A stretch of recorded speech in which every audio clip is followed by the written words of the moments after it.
चुनाव के चलते सियासी सरगर्मियां तो जरूर बढ़ गई, लेकिन मौसम का हाल इस वक्त ठंडा है। आज कल पूरे उत्तर भारत में इस बात की चर्चा हो रही है कि ठंड बहुत तेज है और ये कब जाएगी।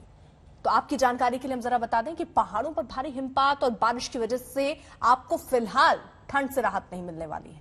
मौसम विभाग के अनुसार अगले 2 से 3 दिनों तक आपको विशेष सावधान रहने की जरूरत है, क्योंकि तापमान गिरकर 7 डिग्री सेल्सियस तक जा सकता है, यानी ठंड और बढ़ने वाली है।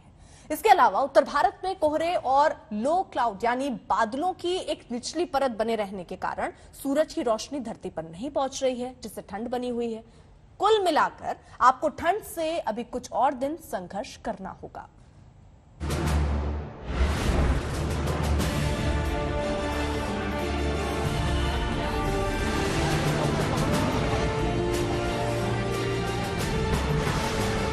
जनवरी अपने आखिरी दौर में है, लेकिन ठंड अभी जाने वाली नहीं। कश्मीर से हिमाचल तक भारी हिमपात और पूरे उत्तर भारत में शीतलहर के साथ शुरू हुई बरसात। क्या गांव क्या शहर, हर तरफ ठंड, बारिश और कोहरे का कहर। पहाड़ों पर जबरदस्त बर्फबारी हो रही है। जम्मू कश्मीर में पारा -7 डिग्री तक लुढ़क गया, तो वहीं उत्तराखंड में चुनावी गर्माहट के बीच पहाड़ों पर भारी बर्फबारी ने मुश्किलें बढ़ा दी हैं। उत्तराखंड का मशहूर पर्यटन स्थल माने जाने वाला औली पूरी तरह बर्फ की आगोश में है। पिछले 3 दिनों से यहां बर्फबारी हो रही है। रोपवे से ली गई तस्वीरों में दूर दूर तक सिर्फ और सिर्फ बर्फ नजर आ रही है। आम जनजीवन जहां इस बर्फबारी से बुरी तरह प्रभावित है, वहीं पर्यटकों के हिल स्टेशन पहुंचने का सिलसिला जारी है। बद्रीनाथ धाम में भी बर्फ के करीब 3 इंच मोटी चादर बिछी हुई है। घर पूरी तरह बर्फमय हो गए हैं और बस्तियों में घरों की जगह सिर्फ सफेद चादर देखने को मिल रही है।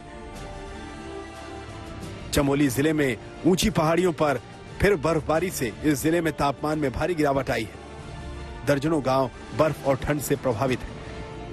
मौसम विभाग के मुताबिक पश्चिमी विक्षोभ के चलते मौसम ने एक बार फिर करवट ली है। भारी बर्फबारी के साथ ही बारिश की भी भविष्यवाणी की गई। बागेश्वर में पहाड़ी इलाकों में जहां बर्फ की मोटी चादर बिछी है, तो वहीं मैदानी इलाकों में जमा देने वाली बर्फीली हवा और कोहरे का डबल अटैक लोगों के लिए मुश्किलें बढ़ा रहा है। लोग अलाव के सहारे वक्त बिता रहे हैं। जम्मू कश्मीर में मौसम ने बारिश और बर्फबारी का डबल अटैक किया है। मौसम विभाग के मुताबिक प्रदेश में 24 जनवरी तक बारिश और बर्फबारी के साथ ठंड का सितम जारी रहेगा। मौसम विभाग की तरफ से चेतावनी जारी की गई है। अनंतनाग में जनजीवन बुरी तरह अस्त व्यस्त हो चुका है। जमा देने वाली सर्दी में जिंदगी अभी भी लकड़ियों वाले उसी पुराने चूल्हे के सहारे चल रही है। हालांकि 24 जनवरी से मौसम में सुधार का अनुमान है। जम्मू में मां वैष्णो देवी के भवन पर एक बार फिर सफेद चादर चढ़ गई। त्रिकुटा पर्वत पर बसी मां भगवती के दरबार का ये अलौकिक नजारा श्रद्धालुओं के लिए आकर्षण का केंद्र बना हुआ है। मां के जयकारे लगाते हुए भवन पहुंच रहे श्रद्धालु बर्फबारी को लेकर काफी उत्सुक नजर आ रहे हैं। पहाड़ों के बाद अब ठंड से ठिठुरती दिल्ली की भी तस्वीरें देखिए। शीतलहर का कहर, कोहरे का अटैक और उस पर बारिश का तड़का। मौसम के मिजाज को देखकर लगता है कि इस बार सर्दी आसानी से जाने वाली नहीं। सर्द रात के बाद जब दिल्ली वालों की नींद खुली, तो सुबह भीगी भीगी नजर आई। सुबह करीब 5 बजे पहले बादल गरजे, उसके बाद शुरू हुआ बारिश का सिलसिला। इस वक्त हम लोग अक्षरधाम इलाके में मौजूद हैं। सुबह के 8 बजने वाले हैं, लेकिन आप देख सकते हैं जो तमाम गाड़ियां हैं वो हेडलाइट्स ऑन करके चलने के लिए मजबूर है। हालांकि बारिश, बादल और हवाओं की वजह से कोहरा नहीं पड़ रहा, लेकिन मौसम ऐसा है जिसकी वजह से विजिबिलिटी कम है और ज्यादातर गाड़ियों ने अपनी हेडलाइट्स को ऑन करके रखा हुआ है।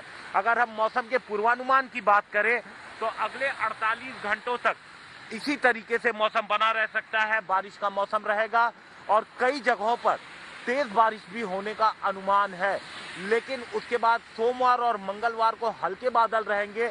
और जहां तक उसके बाद की अगर हम बात करें तो पूर्वानुमान है कि 26 जनवरी से मौसम थोड़ा साफ होगा और उसके बाद ही कहीं जाकर के दिल्ली और आसपास के लोगों को ठंड से थोड़ी राहत मिलने की उम्मीद है।